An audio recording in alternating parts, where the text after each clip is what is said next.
Good morning everyone, welcome back to my channel. সবাই কেমন আছো? আমি তো বেশ ভালো আছি। আর এই যে আমার মাতা রানী সকাল সকাল সমস্ত কাজ কমপ্লিট করে এখন ফোন দেখছেন আর চা খাচ্ছেন।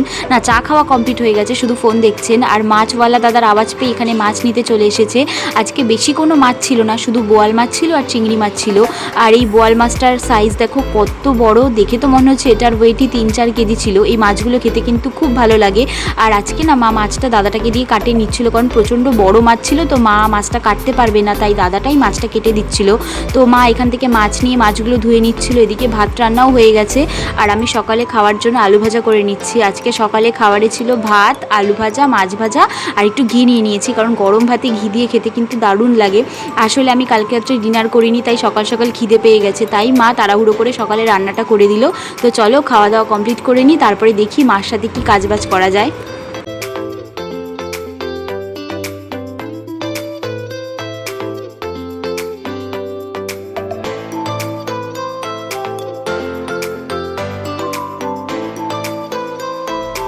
সকালের খাওয়া কমপ্লিট করে আমি এখন মাকে কাজে হেল্প করে দিচ্ছি। কাজ বলতে এখানে মা গ্রসারির সব জিনিসপত্র বার করে দিয়েছিল, এগুলো এখন সব আমাকে গুছিয়ে রাখতে হবে। আমি এখানে কাজগুলো করছিলাম, তখনই ঐশী রানী এসেছিলো।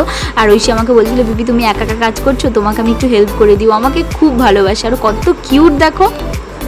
মা এদিকে দুপুরে রান্নাবান্না শুরু করে দিয়েছে। আমি প্রথমে বলছিলাম কুমড়ি রান্না করতে, কিন্তু মা বললো আজকে আর কুমড়ি করবে না, কুমড়োটাকে গ্রেট করে দিতে মা একটা অন্যরকম বড়া বানাবে। তো আমিও গ্রেট করে দিয়েছি। আর এদিকে মা দেখো বোয়াল মাছটা রান্না করছে, কিন্তু বোয়াল মাছটা ভাজলে না প্রচণ্ড তেল ছেটায়। এই জন্য মাছকে বলছিল যে বোয়াল মাছটা ভেজে না এমনি কাঁচা কড়াইতে দিয়ে মেখে রান্না করবে। তো এই রান্নাটা আগেও খেয়েছি, এটা খেতে কিন্তু খুব ভালো লাগে। তো মা এদিকে রান্না করুক, আমি যাই স্নানটা করে আসি। স্নান কমপ্লিট করে এখন ছাদে চলে এসেছি। বাইরে এত সুন্দর হাওয়া দিচ্ছে আর চারিদিকে দেখো পুরো কালো ঘন মেঘ হয়ে আছে, এত দারুণ ওয়েদার, তাই ছাদে না এসে পারলাম না। খুব ভালো লাগছে ওয়েদারটা।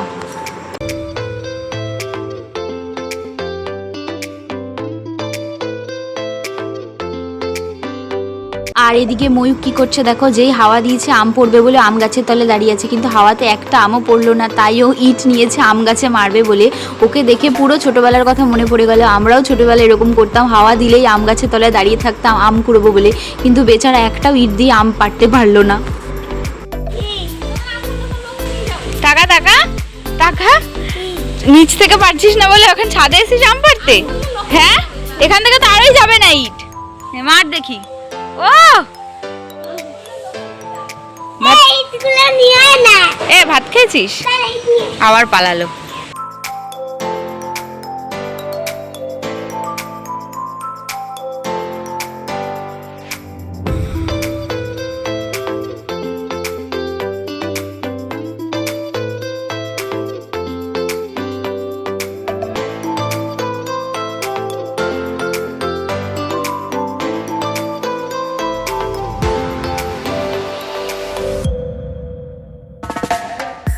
এখন লাঞ্চ করে নেব, তার আগে তোমাদের একটা জিনিস দেখাই। একটু আগে যে সামান্য ঝড় হলো, ওই ঝড়ে আমাদের আম গাছ থেকে একটা আম পড়েছে, আমি নিজের হাতে আমটা কুড়িয়ে এনেছি। আমি আম খেতে পছন্দ করি না, তো কি হয়েছে, নিজের হাতে ঝড়ে আম কুড়িয়ে এনে খাবার মজাই আলাদা, তাই আমটা আমি খাবো।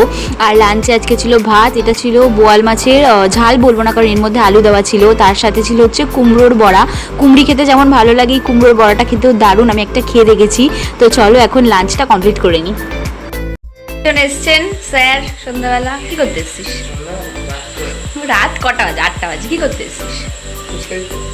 ও ফুচকা দিতে এসছো, এটা বললে। আর আমি যে এতগুলো লিখে দিয়েছি সেটা বললে না তো। আমি ফুচকাতেই খুশি। তুই খাবি তো? চল ছাড়। এখন খাবো হচ্ছে ফুচকা। আর আমি যে দোকানের ফুচকা খেতে সব থেকে ভালোবাসি, ও সেই দোকান থেকে ফুচকা নিয়ে এসছে।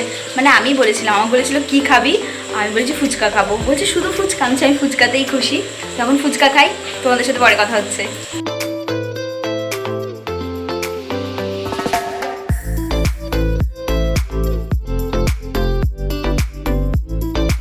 পলাশ আসার সময় আবার দেখো চিকেন নিয়ে এসেছে। তো মা এখানে চিকেনটা রান্না করছে। আজকে রাত্রে তো জমিয়ে চিকেন কষা আর ভাত খাবো। আর আমিও মাকে রান্না করতে হেল্প করে দিচ্ছিলাম। আর ভিডিওটা আজকে এখানে এন্ড করছি। তোমরা সবাই কমেন্ট করে জানিও ভিডিওটা কেমন লেগেছে। নেক্সট ব্লগে তোমাদের সাথে দেখা হবে। সবাই ভালো থেকো, সুস্থ থেকো, টাটা।